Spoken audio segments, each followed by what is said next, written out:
দেওয়া আছে কি দেওয়া আছে এবং x ইকুয়াল টু বলো x equal to x to the power x power 4 plus 5x minus 3 হলে -3 হলে আমার এই ফাংশনের তিনটা মান বের করতে বলছে একটা বলছে f অফ -1 একটা f অফ -1 বের করতে বলছে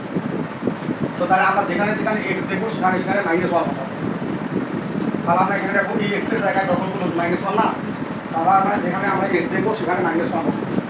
-1 আর তার উপরে কি আছে 4 আছে 4 প্লাস 5 ইনটু x এর জায়গায় আমি কি বসাবো -1 বসাবো আর -3 আছে মাইনাস ঠিক আছে তার মানে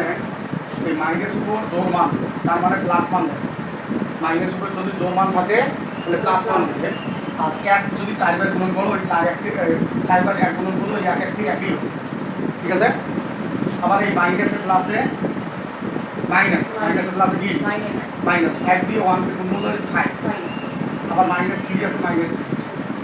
তাহলে দেখো এখানে 1 আর এই -8 আর -5 আর -3 হয় -8 আমার কাছে 5 টাকা পায় আবার 3 টাকা পায় তার মানে আমার কাছে 8 টাকা পায় তাহলে 1 এর থেকে -8 বাদ দিলে হয় -7 এটা হলো